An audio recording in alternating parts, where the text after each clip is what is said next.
All right, what's up, everybody? Thanks for joining us on another AMA. Today, we're going to be covering part three of our tokenomics and probably many things outside of part three because that's usually how these AMAs go. Questions just going everywhere in the tokenomics or back to our flares. Let's see where it takes us this time. So, I'm going to get right into the questions. If you have any questions, you can go to our Discord and type them in the AMA questions channel. All right, so let's get started. We have 0x0x0x, who is one of the Chads in our Discord. He has gone and found a bunch of questions that have been asked in the recent past regarding part three. So thanks for doing that. So it's five of them. I'll answer them one by one. First one. Is the process for VE Lifinity holders accepting bribes handled manually or automatically? Accepting bribes, right. So ultimately, it will be automatic. So the way we're envisioning this working is at first, we have to build out the infrastructure where that enables protocols to bribe, and then also for users to delegate their votes. So protocols will be able, so there'll be a voting program, and protocols will be able to send their assets to that voting program as bribes. And then the users can look at the bribes and be like, okay, I want to vote. I like that token, so I want to vote for what they're asking me to vote for. And they vote for it. And then as compensation, they get those tokens. And then, so that's like step one, kind of. And then the step after that is where we create a program on top of the voting program that optimizes your votes for you. So this is for people who don't really care which tokens they get as rewards. They just want to maximize the dollar amount of all the tokens that they get. And that will often mean voting proportionally according to how much bribes there are. So, for example, if 80% of the bribes comes from protocol A and 20% of the bribes comes from protocol B, then the optimal thing to do is to vote 80% of your vote into protocol A's pool, and then vote for with 20% of your voting power for protocol B's pool. So yeah, we want to create a program that will automatically do that for you. If you're familiar with curve and convex on Ethereum, there's a protocol called Vodium that does this optimizing for you. So basically something similar to that. All right, next question. Will bribing be available right from the start or implemented later? Yeah, so this would be great if we could implement it from the start, but there's already so much we need to build. Like even before the IDO, we're building out the entire VE Lifinity infrastructure. And so yeah, we can't build everything before the IDO. So, and this is one of those things that will come later. Um, yeah, the pools and like being able to deposit assets from the IDO as protocol owned liquidity, like that's definitely more important than bribing. Um, because bribing will take some time to pick up, right? Protocols will need to take notice of what we're doing, understand why it's beneficial for them to bribe, and then bribes will gradually increase with time as protocols get more competitive with each other. This is basically what happened with Curve and Convex. Like initially, protocols were bribing small amounts because actually you only needed small amounts to get the majority of people to vote for you. But then when other protocols start joining in and they start bribing with more than you bribed with, now they're getting the majority of votes. So then you're like, okay, maybe I guess we need to increase our bribes so we can get more of the emissions again, type of thing. And that kind of escalates until it reaches some kind of equilibrium. So, yeah, it'll take time for bribing to pick up the pace. So it's not like crucial to have from the very start. Like we still need to like prove certain aspects of our protocol. Like we've done very well with our two pools implemented so far.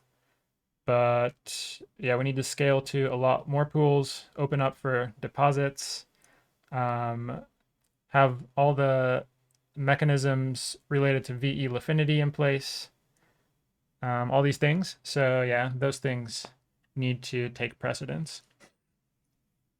All right, next question. Is the process for VE Lifinity holders accepting bribes handled manually or automatically? I think I kind of answered this. So I think, so in my mind, this is how I envision it working.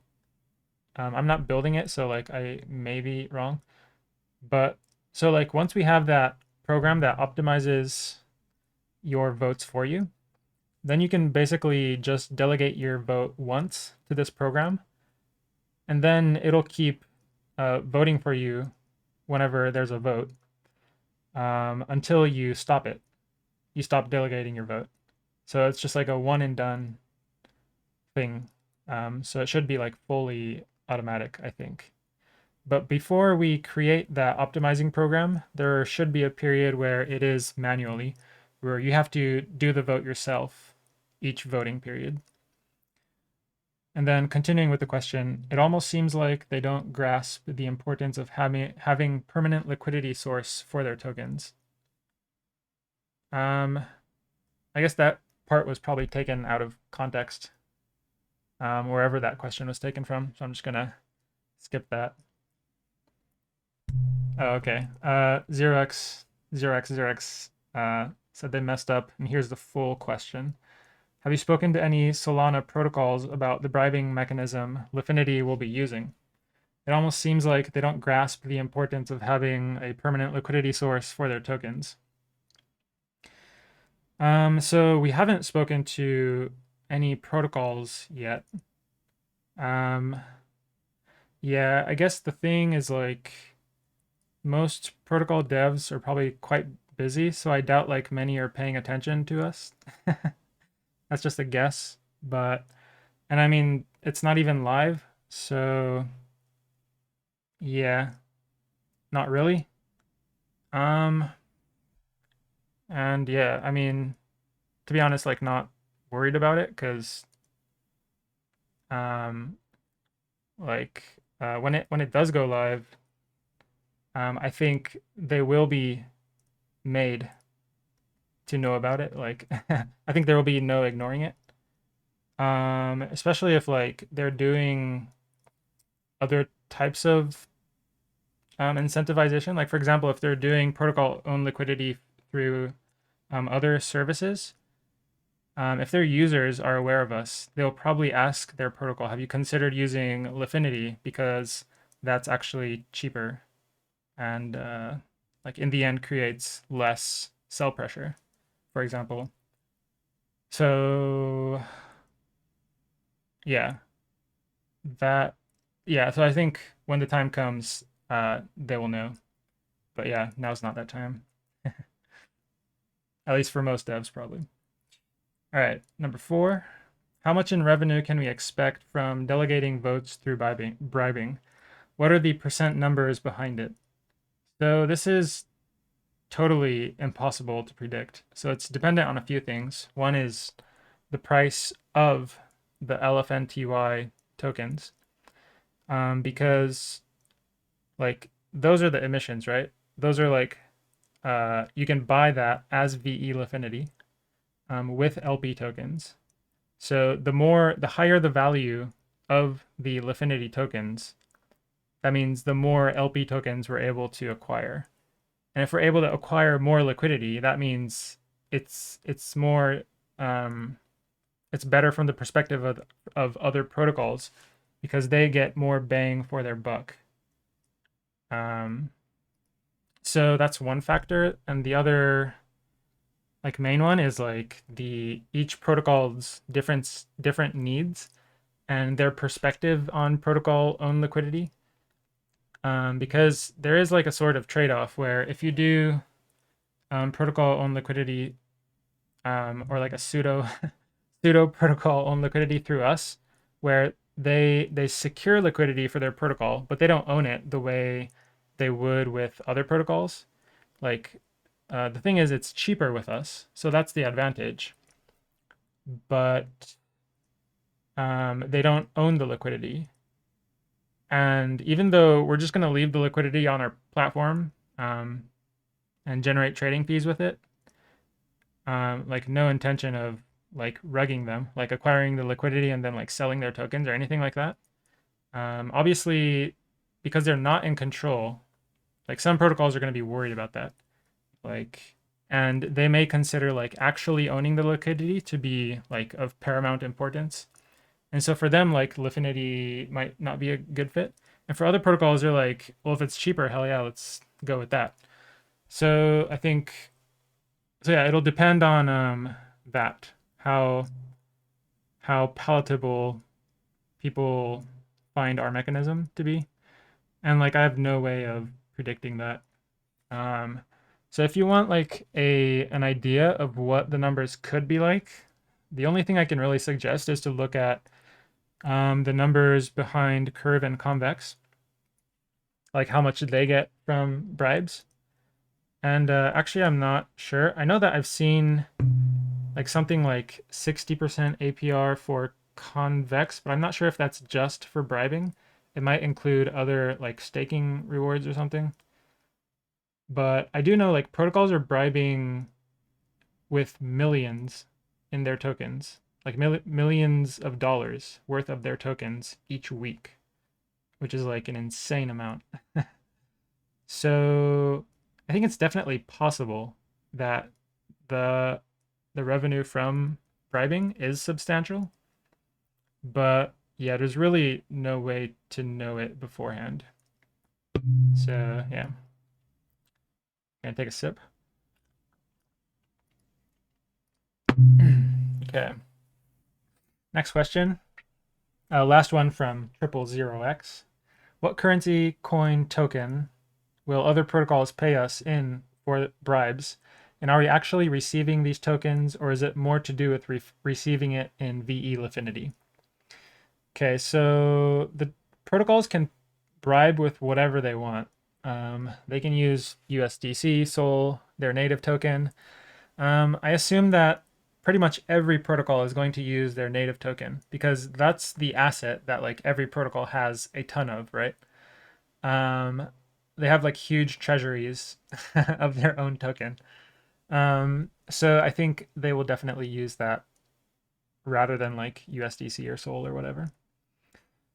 And yes, so you receive those tokens directly, not as VE Lifinity or anything like that. So yeah, you receive the tokens and you can do whatever you want with them. All right, next question we have MU Luzern asks, seeing the difference in, excuse me, I have to burp. All right.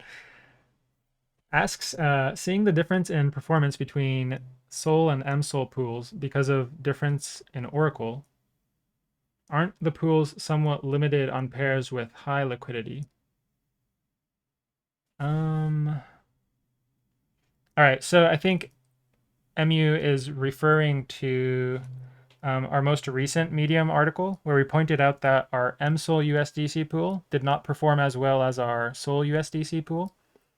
And the reason for this was because on centralized exchanges where we get our price feed from mainly through Pith, there's much less trading volume for MSol than there is for Sol.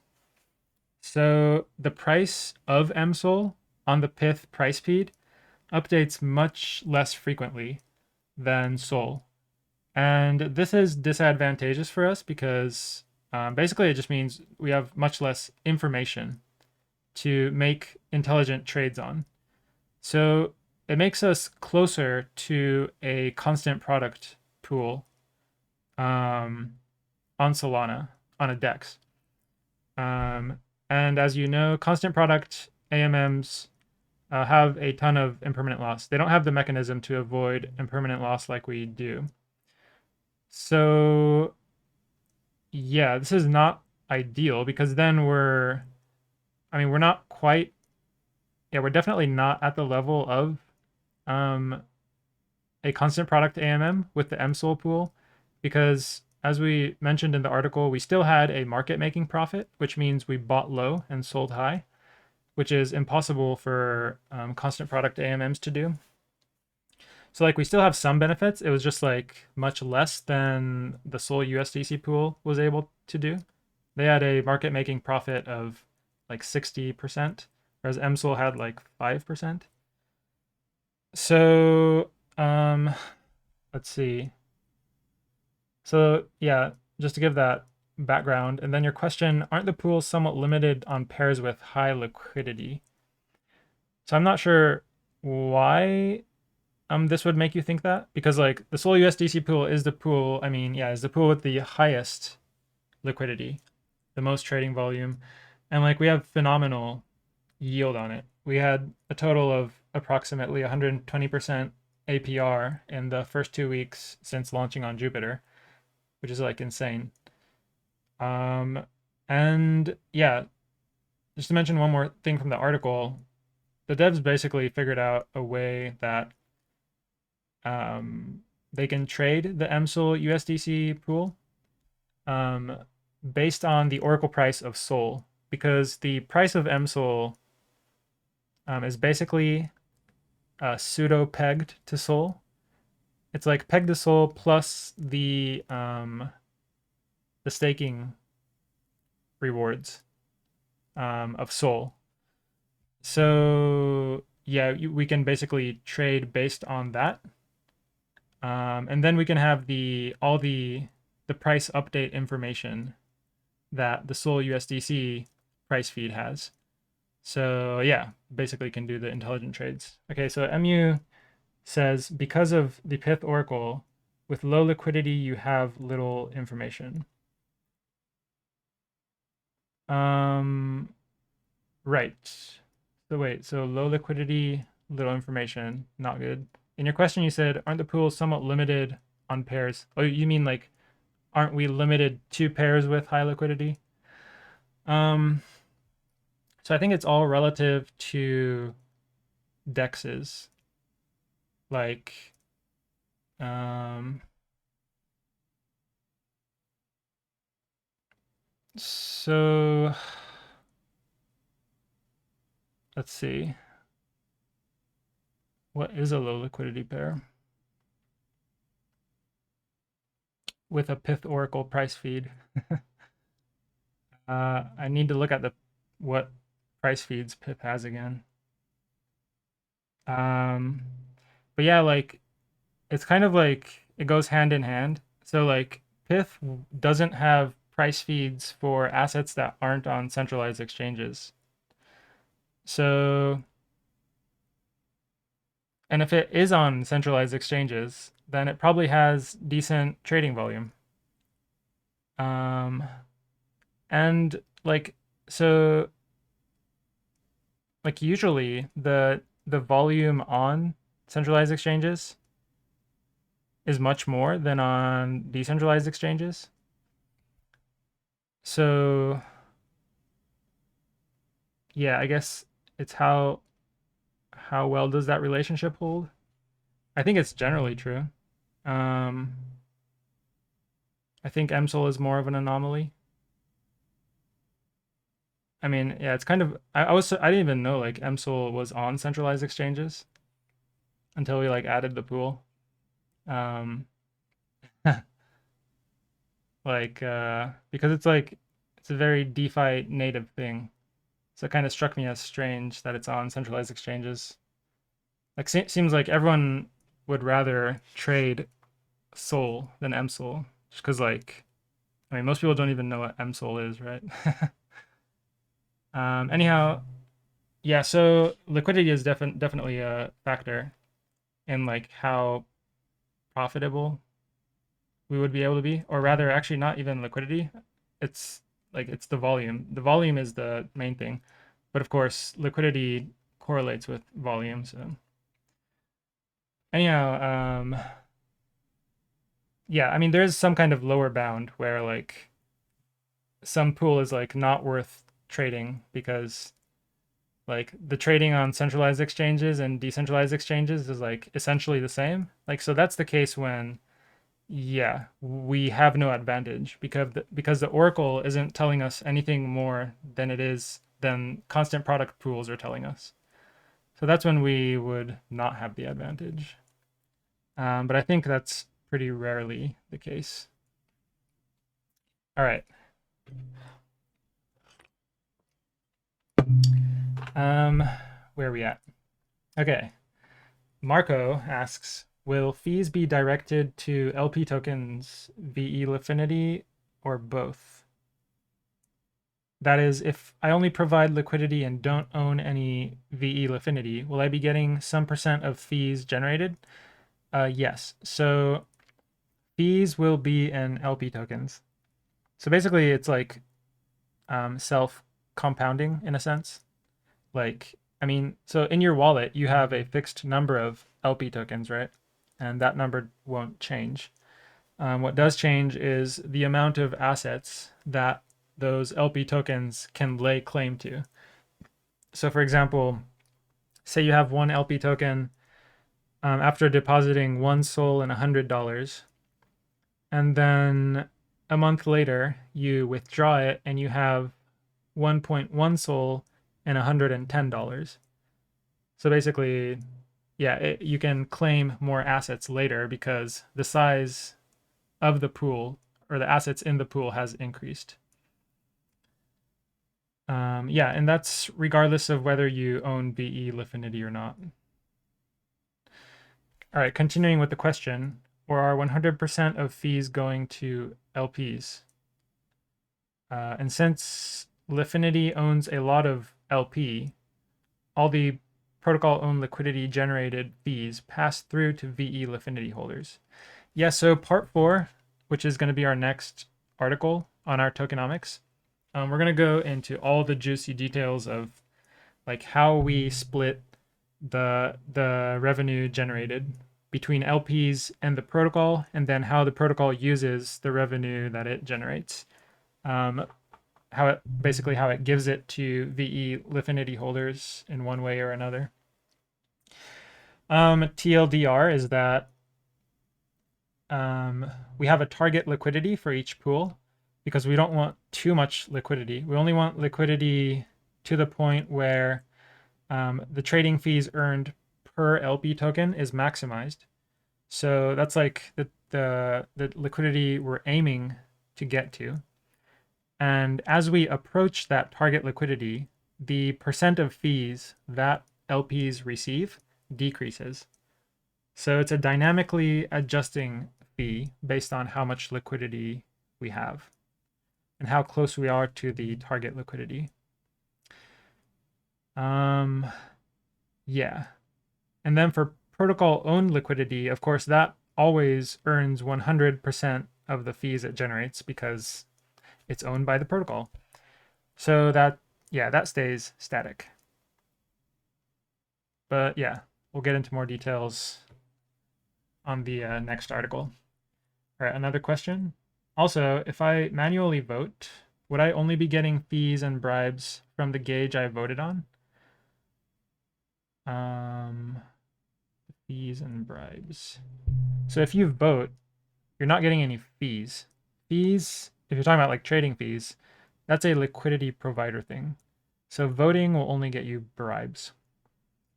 And we only be getting bribes from the gauge you voted on. Yes.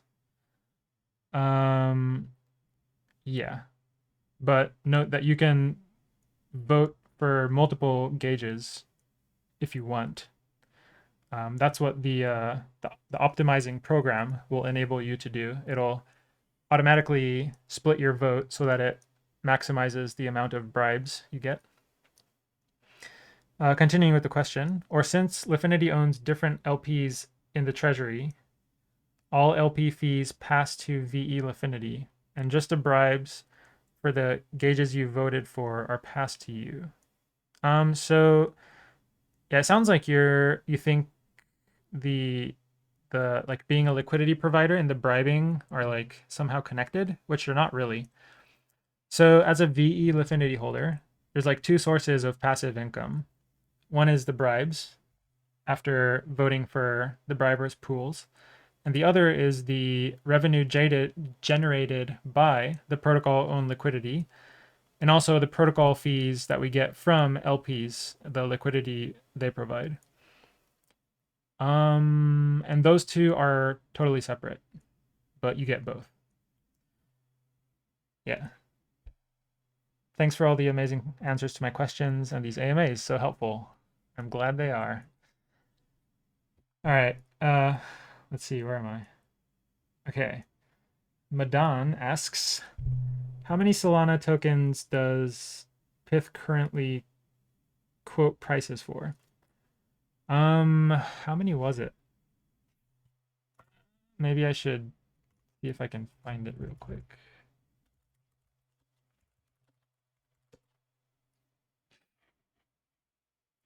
Hmm. Let's see. Markets. Here we go. Pith.network/markets. Um, let's see. It doesn't show how many, but just to give you a taste, it seems pretty varied. Like, it's not really Solana focused, I think, the tokens. So we have ADA, Algo, Atom, AUD, but the Australian dollar, AVAX, Bitcoin Cash, BNB, Bitcoin, Cope, Doge, DOT, ETH, Euro, FIDA, FTT, Great British Pound, HXRO, Jet, Luna, Matic, Curial, Mango. So I think you get the idea. So approximately, what is that? Like, I don't know, 50 to 100, something like that. It looks like. It's a wild guess. But yeah, I guess I guess that it's mainly Solana tokens because I mean it's Solana native, but it also has like all the major tokens from other protocols. Um, yeah, yeah. All right.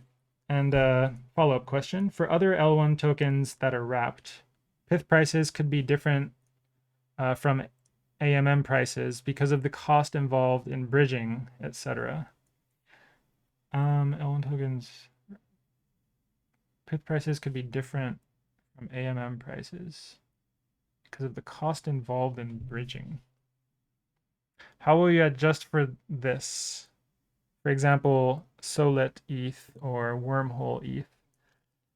Um, is that true? I've never looked into that. Like, is the price substantially different between like Wormhole ETH and I don't know, like ETH DAI on Ethereum, for example? Um, I feel like it's not. I'm not sure, but I feel like that's not the case. Like, so you're saying there's like a perpetual discount on these wrapped tokens or something, right? Like, I don't see why the cost of bridging would affect the price of the asset. Um, yeah. I mean, also like the cost of bridging is like very minimal from my understanding. So for that reason also, but um, they say the Pith average price taken from centralized exchanges are for native tokens. Yes, that is true. Yeah, so like in the sense that the the Oracle price that we would be relying on is not for these wrapped tokens. The difference is in a range of 0.1 to 0.5%. Okay. Um,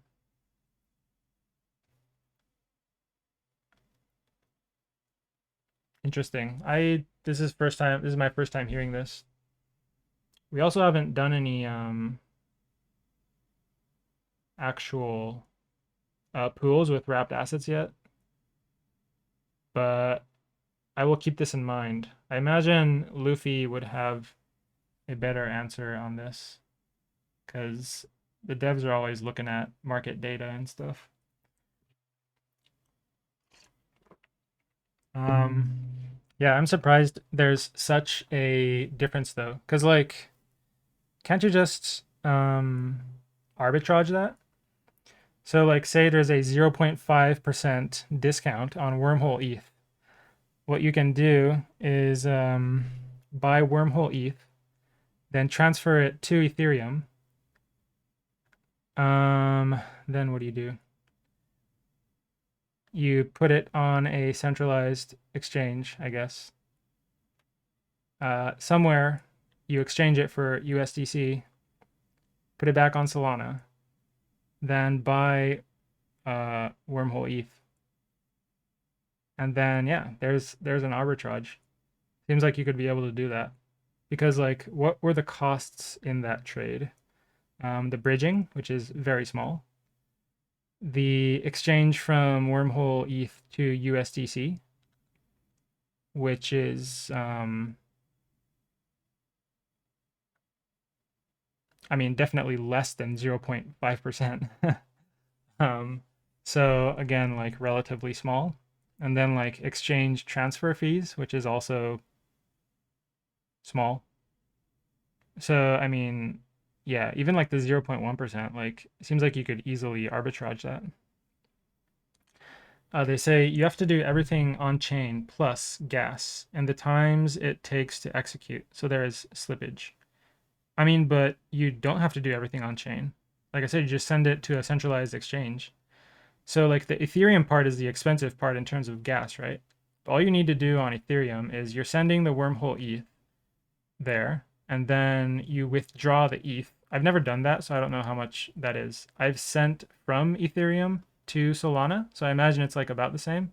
And it wasn't that expensive. It was just like a standard transaction fee. It's not like a super complex smart contract or yeah, transaction. So it's not going to be like, hundreds of dollars even.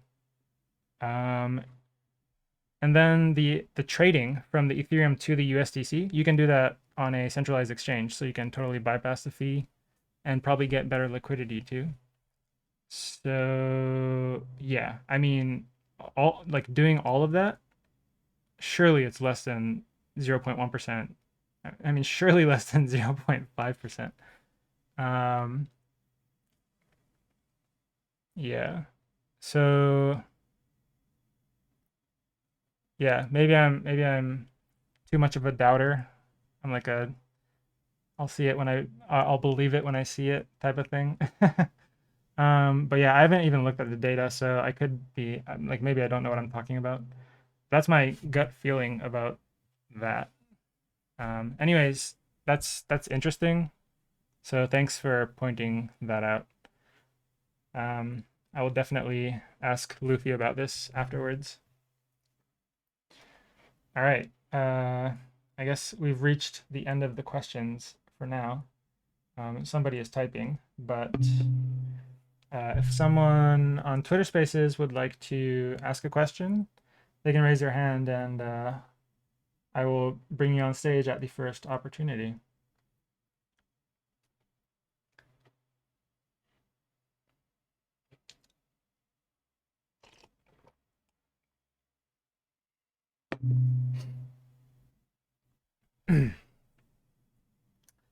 I guess while I'm waiting,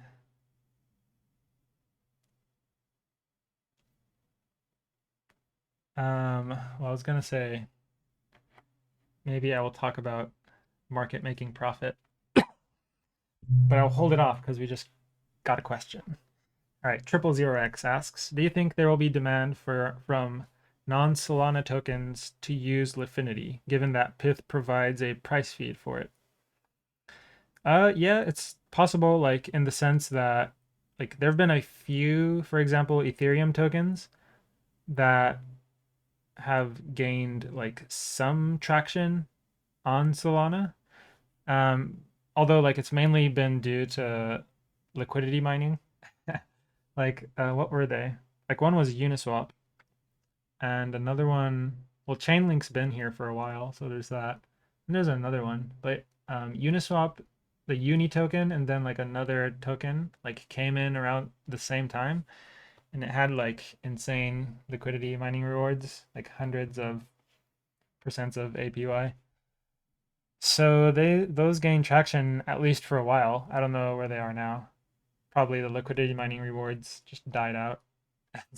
So does the liquidity, I assume. But yeah, I'm not sure. Like, because for us, like, volume is a big factor in whether we want to add a pool and start acquiring liquidity for it. Um, and like, there's probably not that much demand to trade these Ethereum, for example, Ethereum tokens on Solana, right? Um, like, part of it is that you can't use the tokens. Like, a lot of them are for governance, but you can't use them for governance on Solana. And also, just like the Solana crowd is, generally not interested in Ethereum ecosystem tokens or other protocols, um, like AVAX or Avalanche, rather, Phantom, Terra. Like, yeah, like various ecosystems seem to try to like motivate the usage of their tokens on Solana. And like the main one is Terra, right? Like they're really trying to get UST adopted on Solana, it seems like. Um yeah, I'm kind of skeptical because it just seems like people are chasing after yields, right? And as soon as the yield disappears, so does the usage. Seems like there's no like organic usage of UST. Like, is there a reason people want to hold UST beyond using it to generate yield? None that I've seen. Like, you're not using it for payments, whether that's in like the real world or in apps. Um, are people using it to like store their wealth in? I guess you can't. That's hard to gauge. But people seem happy with USDC, so yeah, I don't know. So yeah, it's hard to say. I guess it also depends on like the cross-chain tech and how that evolves. Like right now, it's not ideal.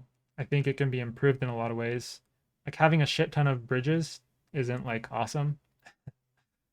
Um, there it seems like there has to be a better way. Also, like all these wrapped tokens, that's probably not the end game.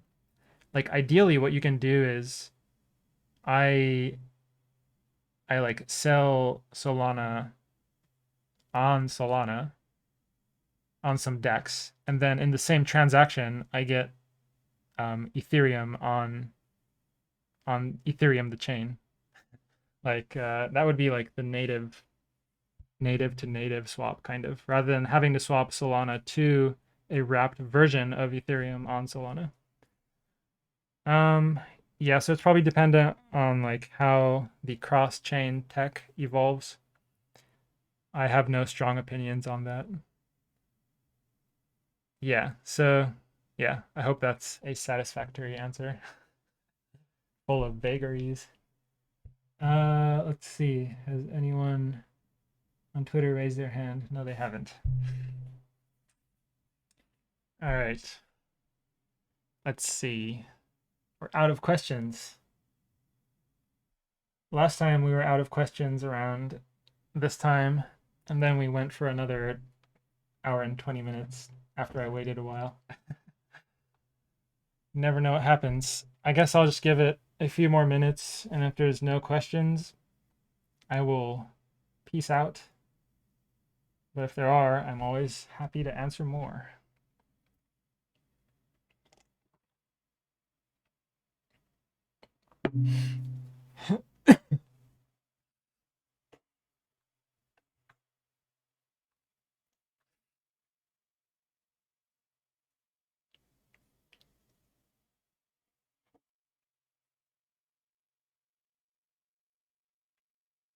Oh, nice. We have a request to speak. Um, welcome to the stage, Fired. you were here last week, or actually it was like 4 days ago too. How's it going? Oh wait, give me a second. My earphones were on, I just realized. All right, try talking. Hey bro, Hey can you hear man. me? Yeah, yeah, sorry about that. No worries, man, that's all good. Again, me, bro. How are you, bro? You alright? Yeah, I'm good. I'm good. Good, man. I was just going to watch your video for Tokenomics Part 3, and then I just saw your post for the just the Twitter space. Maybe, I can ask directly to you if you want. Sure thing. Yeah. And I was just saying, like, you guys like saying on the video just in the beginning was saying like whoever the like is taking longer, they're gonna get more. It's going to be more beneficial. So what's exactly gonna be happening? Can you please describe that? The let's see. Are you talking about the locking mechanism? No, you guys said like on the video like Lifinity token going to be staked, and then whoever the stake longer, they is going to be more beneficial for them. So I think you are talking about the locking, right? Is it the locking? Yes. Yes. Okay. Yeah, so this might be a more of a part two thing. So like, yeah, the longer you lock your Lifinity tokens, the more VE Lifinity you get. And the VE Lifinity is what gives you access to voting power, which in turn gives you access to bribes. And VE Lifinity also gives you access to the protocol revenue. Uh, More details on that in part four, which is next. But yeah, I'm not sure if that answered your question, but yeah, that's the basics of how the VE Lifinity works. So okay, is the long-term staking also going to be help to financial things? That's my understand. Yeah, so the thing is, normally people just have tokens in their wallet, and you don't know like how long they intend to hold those tokens. So as a protocol, when you think about how can I reward my users, you're missing that variable of like, okay, how committed is this user? And what the locking enables you to do is it enables users to express how committed they are by locking their tokens. And so by locking longer, they will get more rewards. And so this is a great way to align incentives between the token holders and the protocol. Make sense? Yeah, it makes sense, bro. Also, is there any relation between the token staking and then NFT staking? Token staking and the flare staking? Uh, Token staking and NFT staking, Oh, NFT, Lifinity yes. Yeah, NFTs. yeah. Right, Is there right. any relationship? So not really. When you stake your flares, so like in our original flare articles, we promised flare holders would get 1% of the Lifinity token supply. And so that's what the staking is giving them. When you stake your flares, over the course of 1 year, we're going to be distributing that 1% of the supply to the flare holders. Um, and then separate from that, users can lock their Lifinity for VE Lifinity. And I got you. So first of all, to get the Lifinity, we have to stake our NFTs. That's yeah, correct. correct. Yeah. Okay, then once we got the Lifinity token, so then we can stake the Lifinity token. So is there any you guys going to do the any like IDO to sell the Lifinity token, or all of them going to be just for the NFT stakers? Yeah, so we will have an IDO. We're going to talk more about that in part six of our tokenomics series. The IDO will be end of March or beginning of April. And yeah, so most of the tokens will be distributed through the IDO, rather not through the NFTs. What's the percentage, bro? Like 10%, 20%. Yeah, So, so and then is there any beneficial for whoever the like holding the NFTs or like staking the NFTs to get the IDO allocation? so the IDO will be fair in the sense that we're not going to privilege anyone, so anyone can participate freely. Um, let's see, what else did you ask? Yeah, so percent we haven't named yet. It'll be in part 6 of the article, so stay tuned. I would say it's definitely not a unfavorable percentage. Um, and I forgot you may have asked something else. I forgot. So I also asked like for NFTs holders or NFT stakers can have a like IDO allocation. Right. So we're not going to do that, and the reason we don't want to is like this is a general thing, but usually when you set aside a certain group of people as privileged, it heavily disincentivizes the other people from participating. And we would not want that for our idea. Because there's definitely lots of people who found out about Lifinity after our NFT project launched. And like a lot of people may like our protocol, but are like not interested in the NFTs. And so we don't want to alienate that crowd for our idea. Um, so, I mean, yeah, this applies to like other things. Like some people have suggested, can you make it so that the NFT holders can have like zero trading fees on Lifinity, for example? And that would also be very detrimental to our protocol because basically then you just have whales buying the flares. So, like, I mean, definitely good for flares price, but then bad for the protocol because your biggest customers, which are the whales, get to trade with 0% trading fees.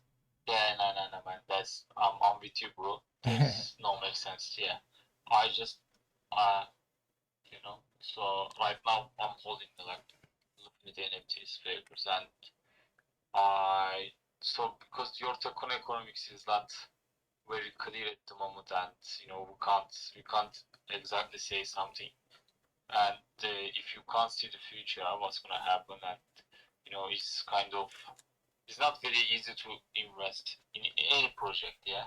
So Yeah, yeah. I would like to get more info, but as you said, like this comes in the parts, so I don't know how it's going to work, but Yeah, I mean, the important thing is that you get all the information before you actually invest in the idea, right? And you definitely will, so no worries. no, okay, I do it. I don't care that I do it. I for the Lifinity NFTs, also.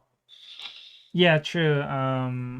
Yeah, like if you're trying to get Lifinity through the NFTs, then yeah, I mean, understandably, people would like more information so they can like make decisions about that. But yeah, we do want to like release the tokenomics in parts gradually, just so that people have time How to, many parts you have, bro? 6 parts? yeah, 6 parts. So, like, what's the reason to get the like part? Like, by the way, it is it is good. You know why? Like as you know, like in the blockchain industry, like it's very easy to steal people ideas and anything. So if you come like step by step, that's also good. To cover your idea, and people don't know what's gonna happen. So I like that, but on the other hand, like whoever wants to invest, like it's like they are, kind of like hesitating to invest, because they don't know what's gonna happen. So both waving and loss. Yeah. Um, yeah, it was just like our tokenomics is pretty dense. So if we had like released it in like a single article, I don't think very few people would have read it. But we think it's like totally awesome. It has a lot of innovation, so we really, really wanted people to actually understand what we're trying to do. And so like these AMAs are part of that effort. Yeah, yeah, that's I understand. So and also that's is good for the step by step to understand to try to explain to people because yeah, it's more understandable. And then also uh, also it shows like this is not easy stuff, yeah, and then you guys working on this. You guys are doing something. If it's easy, just one paper and then just that's it done. But if you are trying to do something difficult or like different than others, so it's just very normal to take this time, bro. I'm not complaining that. That's okay. I just don't know. I just wanted to know. I'm the kind of exciting because this project I feel that's very under like that's why like I just wanted to get a little bit more info to be confident to invest in the NFT. So that's all. Yeah. Yeah, I understand. A lot of people have been asking, and like, yeah, it's I know like the entirety of our tokenomics, it's like always brings up questions about future parts. So like that's kind of, I don't know, good and bad. It like makes people excited, but also always questions that I can't immediately answer. So the questions for the IDO, you guys like have any partner like such as Radium or like Solanium for future, or you guys didn't decide yet? So we're gonna do a unique type of IDO. We're calling it the VE IDO. Again, more details in part 6, but yeah, because of that, we're gonna need unique architecture for doing it, and so we're building that out right now. So yeah, no IDO partners. No idea. Okay, that's cool. So it's going to be fair then. Fair. Depends what you mean by fair, but yeah, I think it'll be fair. Fair for who? Like for the creator of the like I don't know. Like people have their own According, definitions of fair, according you to know? what? And that's all good, bro. The the last time we decided to do some AMA with Turkish community, but if we're gonna do the some if you're gonna ask some questions, if you're gonna say like next part we're gonna explain that, so yeah, I think it's not a good idea to do that then. Yeah, maybe so. Yeah, I'm waiting for your call to have that Turkish community Yeah, yeah, that's AMA. very easy, man. Like right now, if I say like, guys, let's do like some AMA, like even easy 50 people. That's very easy. But I just need to prepare myself to ask questions to get to like exact info from you and then explain what's gonna happen. So, is there any like the we are DAO, so the Turkish DAO. So, is there any like you guys wanna do the anything for the DAO? So, for future, I can see the many projects are working with the DAO communities, different communities.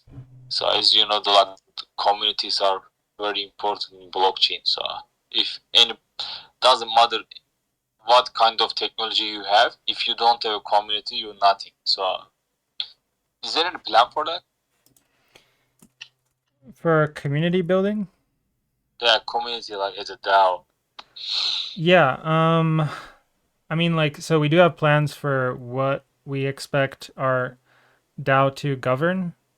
We also have expectations for what we don't expect our DAO to govern, and we explained that in which part was that? Part 5. Part 5. We explain our stance in this. That's um, awesome, bro. yeah, because like in practice, we've seen that like there's a bunch of pseudo DAOs. It's like, yeah, okay, technically maybe you're a DAO on the blockchain, but in reality, your team has like the vast majority of the voting power. So it's not like a true DAO. And also like even for um, like communities that where the users do have enough voting power, like one, they don't have enough information to be able to like vote intelligently, make informed decisions.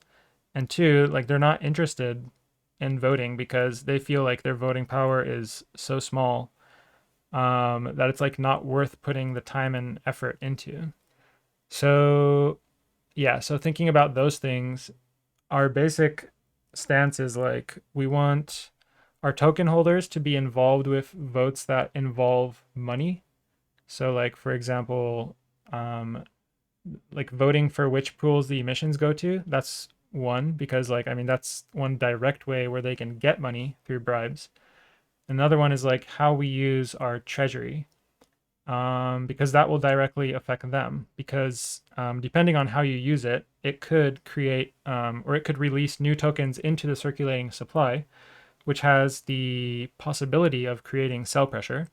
So, like, those are the kinds of things where we think token holders should have a voice. And I think they'll be more strongly incentivized to participate. And they also don't need like expert knowledge for like how to use the tokens. Like, they can form an opinion without having special knowledge. But for things like the protocol parameters, like what concentration should this pool have? Or what should be the rebalancing factor? Or what else is there? Like those kinds of things, they do require expert knowledge to make good decisions. And also, like people are just less interested in those things. Um, so those are the kinds of things we will have the core contributors make the decisions on. Yeah, like you're right, bro. So people don't really know what they're gonna do, and they just wanted to they just want to get money. That's all, bro. you know, they don't care like what's gonna happen, what's happening. They just want to take money out and then done. Yeah, and I Yeah, mean, that's the thing. yeah, I mean, I can't really blame them because, like, it's not like they're being rewarded for participating in governance, and like, it takes genuine time and effort. So, like, if they don't want to do that because they're not rewarded, like, hard to like be angry about that. Yeah. And then last time I asked you this question, but I just want to ask twice, like which is the I asked you for the other pools, like for other coins. So is there any new action you guys going to take for the like new pool or Y- new coins? Yeah, we're working on that right now. So, um, there should be announcements in the near future, suffice it to say. Um, Okay, is there any preferences you guys going to pick any coin, any project, or like you just going to like whatever the coin has a like more volume than others? yeah, so volume is a large factor. Um, Another one I think is, I mean, like basically what we expect the token price to do, like especially for token pairs where we want to acquire protocol owned liquidity for. Like if we're going to own the token, like you better hope the token does well, right? Like you don't want to acquire a down only token. So that's another consideration. Um, and then also like is the pair often used in routes? So for example, this is part of the reason why we chose MSOL is that MSOL has like tons of pools and it's often used in routes. So for example, like if you're trading from A to B, like sometimes you'll see trade A to MSOL to B. Um, and so like you get a trade on your exchange even though like people weren't trading for MSOL. It was just like an in-between asset. But if it's like really common, then like that'll generate a lot of trading fees. So various factors, but yeah. I got you. So then, if if we gonna get the different coins, And then is there any like target you guys want to reach for the like market total pool volume, like all pool volume in Lifinities, like let's say $1 billion or something. I mean, not really. So like each individual pool, like, so we're going to talk about this in part 4, but each pool will have a target liquidity. So it's like the optimal level of liquidity that maximizes the trading fees per LP token. So each pool will have that. Um, but like in terms of a total, like it would be the sum of all the pools, but like we don't know what all the pools will be, and we'll like keep adding them over time. So yeah, not really. That's my understanding from your speech. You are is like to have more volume in the pool, which is not very good advantage or sometimes disadvantage for the like getting the more fees. Sorry, can you say that again? So you, from your speech, my understanding was to have a like more volume in one pool is not very good. Oh no, it's fine. I mean, yeah, more volume is good.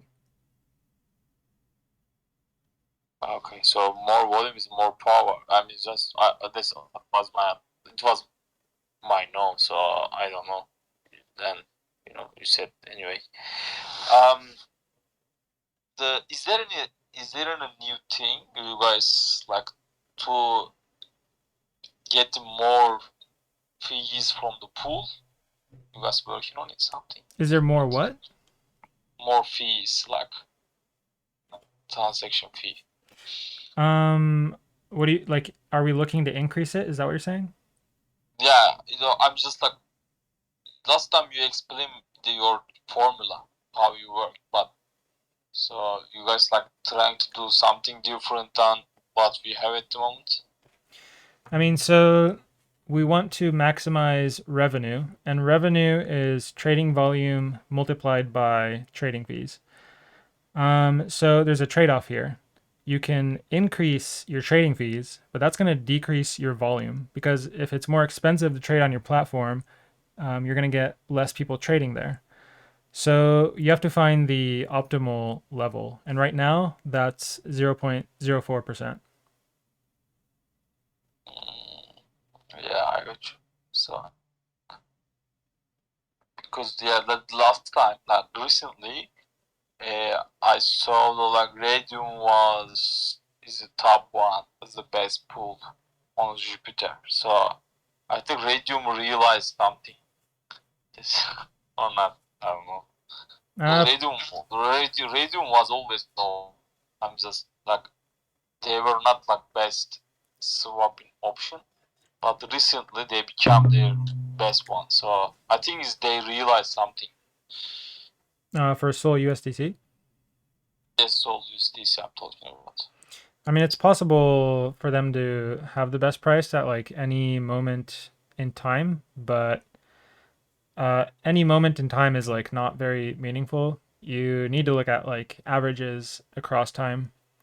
For I mean, so the simple explanation is like, say someone does a huge trade on our platform, they buy a ton of Sol.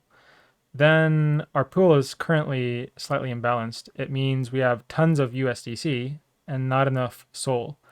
So then who's offering the best prices for buying Sol? Well, it's not going to be us because we don't have enough Sol already. So we're looking to buy Sol, not sell Sol.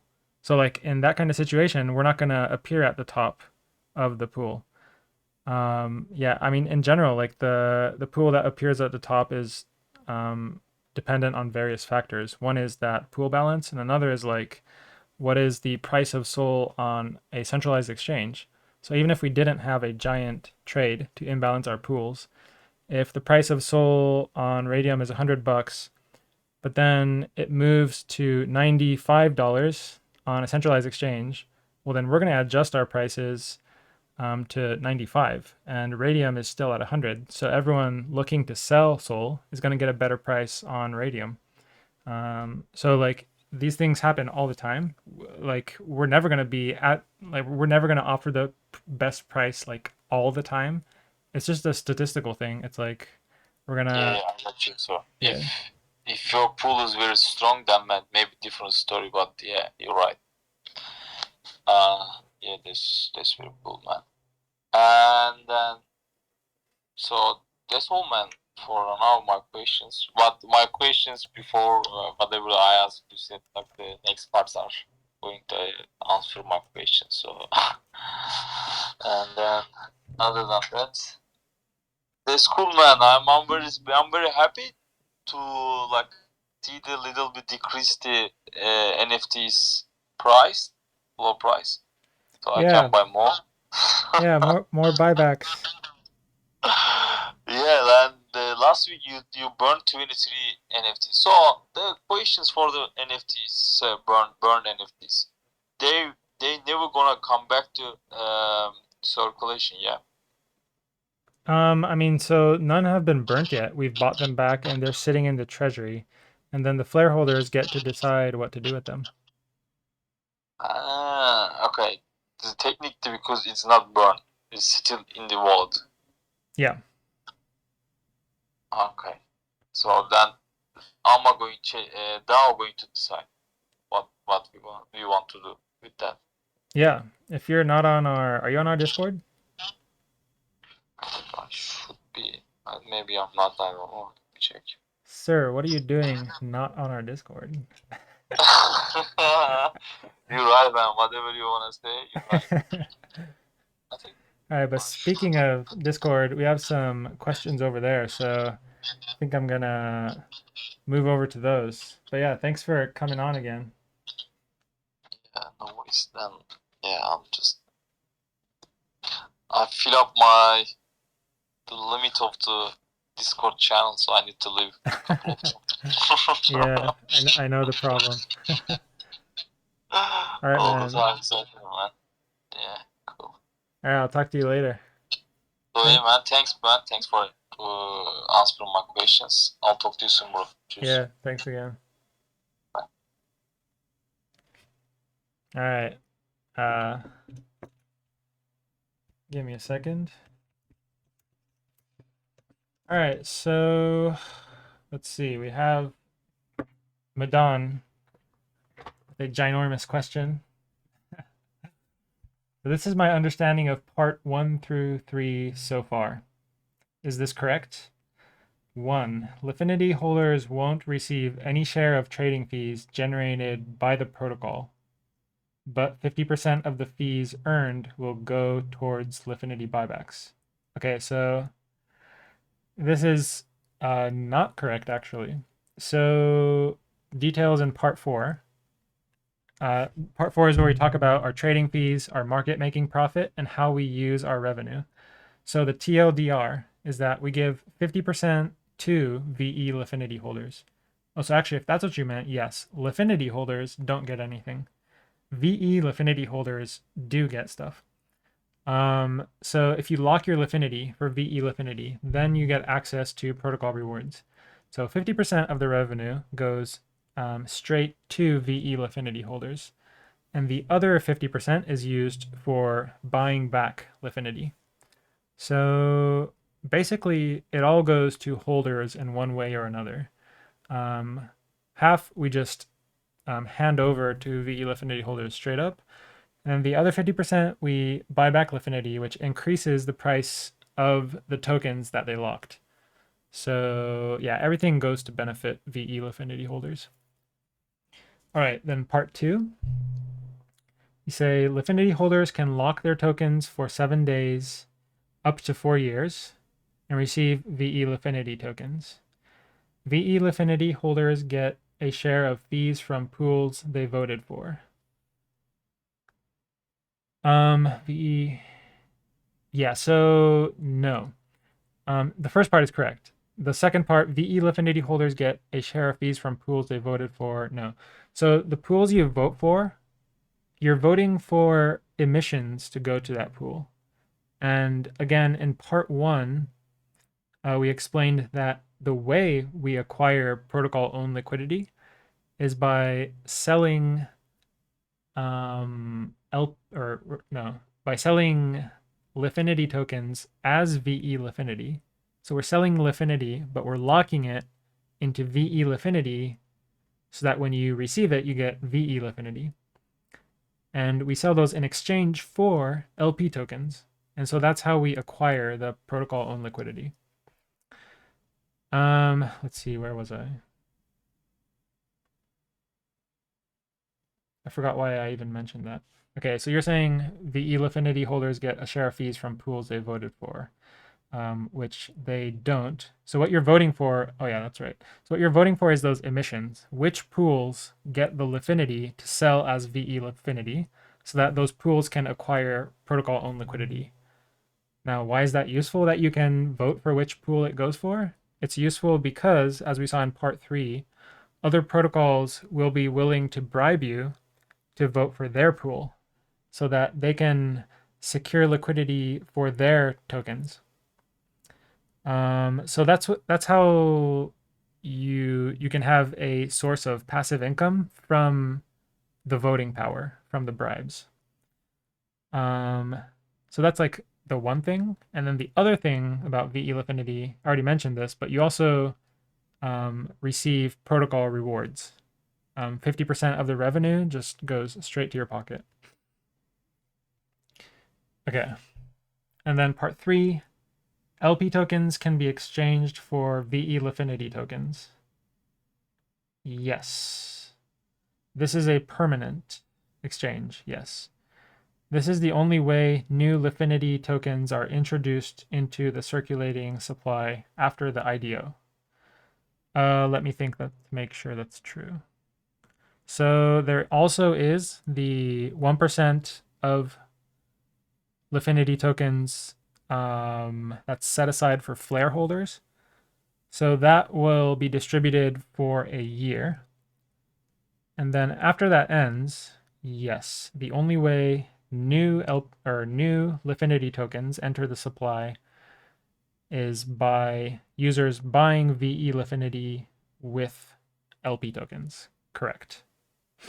And then 4, not sure I fully understand the purpose of X Lifinity. All right, so yeah, let's talk about X Lifinity. So if you recall from part 2, VE Lifinity is a special type of token. It's not an SPL token. So an SPL token is like the standard. Maybe you've heard of like ERC20 on Ethereum. It's like a token standard, right? And so on Solana, we have SPL tokens. So like the tokens you see in your Phantom wallet, for example, they're probably all SPL tokens. And VE Lifinity is not an SPL token. The reason it's not an SPL token is because we need this special functionality where the amount of VE Lifinity you hold needs to decrease over time, or in other words, it needs to decay. So you might have 10 VE Lifinity today, but tomorrow you only have 9. Next day you only have 8. So to enable that, you need a non-SPL token. So you need a special type of token. And this is like common among VE tokens. There's other ones on Solana and they work the same way. So, okay, you can't see VE Lifinity in your wallet. You need to go to our website to see it. All right, so now we know that VE Lifinity is not transferable. So then why X Lifinity? So you can convert between 4-year locked VE Lifinity, which is the maximum amount of time you can lock your Lifinity tokens. You can exchange your 4-year locked VE Lifinity for X Lifinity, and vice versa. X Lifinity is an SPL token. You can transfer it, and it'll show up in your Phantom wallet. And it does not decay. Yeah. So why do we want X Lifinity? So there's a few reasons. Maybe I should go over the reasons I give in the article. Just so I don't miss any, I'm going to open it. So the first reason is that sometimes you want to transfer your VE Lifinity to a different wallet. And because VE Lifinity is not transferable, you can't do that. But if you can convert it to X Lifinity, then transfer it, and then convert it back to VE Lifinity, then you can transfer it. So that's one reason. Another one is that this enables people to exit their VE Lifinity position if they want to do so. So I think there's pros and cons to this. The pros is that basically your positions are more liquid. So even though you've locked your tokens, you're still able to exit it. The cons is that the locking isn't as meaningful because people can exit it. But we think this is overwhelmingly in the favor. Like the positives outweigh the negatives. And so people may wonder, like we set up this whole locking mechanism where you can't sell your Lifinity or transfer it or anything because you've locked it as VE Lifinity. So why are we now creating this mechanism where you can actually sell it? Well, actually, this isn't problematic because when you sell your X Lifinity, you're selling it for USDC. That's the pool we're going to create on Serum, an X Lifinity USDC pool. So what it doesn't do is it doesn't sell Lifinity. So when people exit their VE Lifinity position by converting it to X Lifinity and then selling it for USDC, this actually doesn't affect the price of Lifinity USDC because they never touch Lifinity. They just go from X Lifinity to USDC. So it's basically just people with VE Lifinity, or yeah, one person changing hands. It's like now I own VE Lifinity, but I'm gonna sell it to you for USDC. And the Lifinity that's in that VE Lifinity just stays locked. It doesn't get unlocked. So like it's not harmful for other VE Lifinity holders because it doesn't really allow them to exit early. If you're able to exit early, that would mean you could unlock the Lifinity and then sell the Lifinity, which would create sell pressure on Lifinity. But we don't have that, so it's like safe basically. Third reason is this opens the possibility for additional utility for VE Lifinity in the future, because with X Lifinity it's a fungible, or yeah, it's a SPL token, so it'll become interoperable with all the other DeFi protocols, and you couldn't do that with VE Lifinity because you can't transfer it. And then finally, if we don't do this, other protocols will, and they will extract a fee in the process. This is what we've seen with Curve and Convex. Curve has VECRV, but it does not have this function of being able to create a transferable token for their maximum locked CRV tokens. And that's where Convex came in and be like, hey, give us your CRV. We'll lock it for the maximum amount of time, and then we'll give you a token that's like a receipt for your locked tokens. But they take like, last time I checked, I think it was 16% fee on all the revenue generated using the VECRV, which is pretty huge. So we want to avoid that. And we can do that just by creating this primitive ourselves and then just not charging a fee. So offering it as a free service. I hope that was clear. If you have any more questions around the X Lifinity, happy to answer them. All right, we have Cortez says the light bulb just went off and I now understand the tokenomics so far. Was confused, but this explanation cleared it up. Awesome. Not sure which part. Was it the X Lifinity that had you caught up? Oh, okay. Cool. I'm glad. Yeah, a lot of moving parts in our tokenomics, so understandably it does take a little time to understand.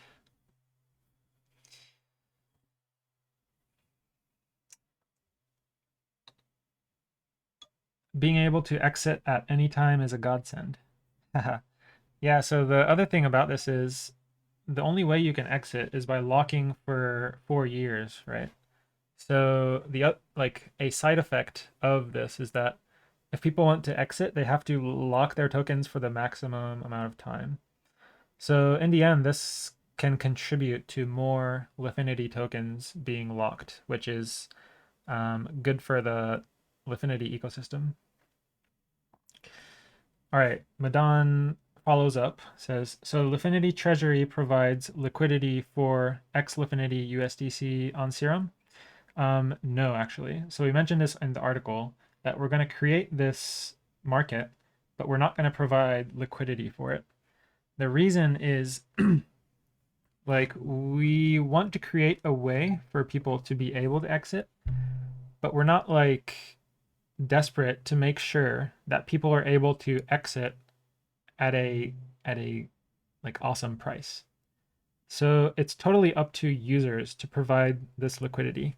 So basically, the way I see it playing out is that users who want more VE Lifinity can put limit orders on Serum, USDC limit orders. And then whenever there's somebody who wants to exit their 4-year locked VE Lifinity position, they can convert it to X Lifinity and then they can market sell for USDC. Or they can also put a limit order, I guess. Um, let's see. I see. Yeah, so yeah, we don't plan on providing that liquidity. Um, so yeah, so one consequence of this is that it'll probably, if you want to exit, you're probably going to have to do so at a premium.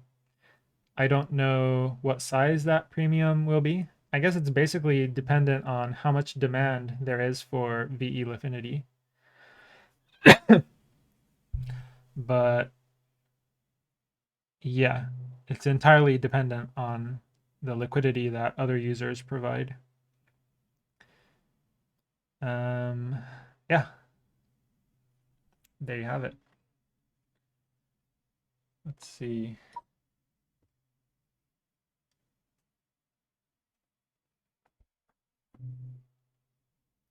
If anyone on Twitter has any questions, you can request to speak. Happy to bring you on stage.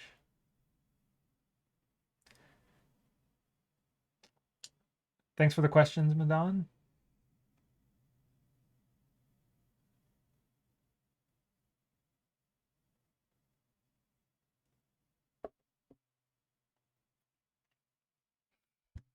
I see. Okay, Cortez asks, any collabs coming with Fabric? I suppose you're asking because you saw our tweet recently where, I mean, I guess that's a collab. Like we're gonna have a like they do like gaming nights, and so like I'm joining them on one of them this Friday at I believe it's 10, well, that's my time. Yeah. So on Friday we're gonna have a interview or gaming night or something. I'm not 100% sure what it is. I'm joining their like weekly event, so yeah, that'll be cool. Fabric is another project, a DeFi project with NFTs, and yeah, their NFTs are actually integrated with their DeFi. They receive a part of their trading revenue, I believe. Details not fully determined yet, but yeah, so that'll be fun. Hope you guys can join. Um, but yeah, no plans for a collaboration beyond that.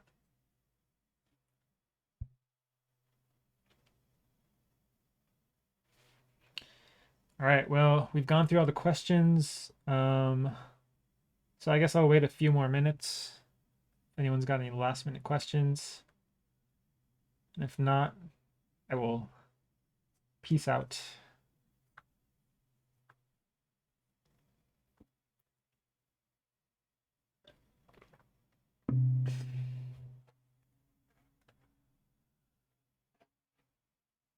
Thanks, Smidden. Often lurking around.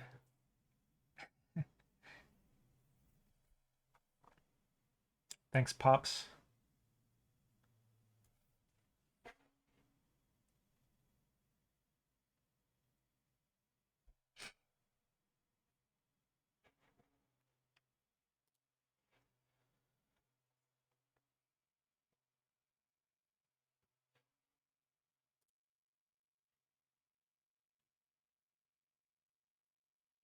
You see Binox in the AMA stage. Have you guys noticed he has MMP at the end of his name? That's how you know this guy understands. He's got MMP. You guys know what MMP is, don't you? Have you not read our most recent, or actually second to last, Medium article? Market making profit. New concept.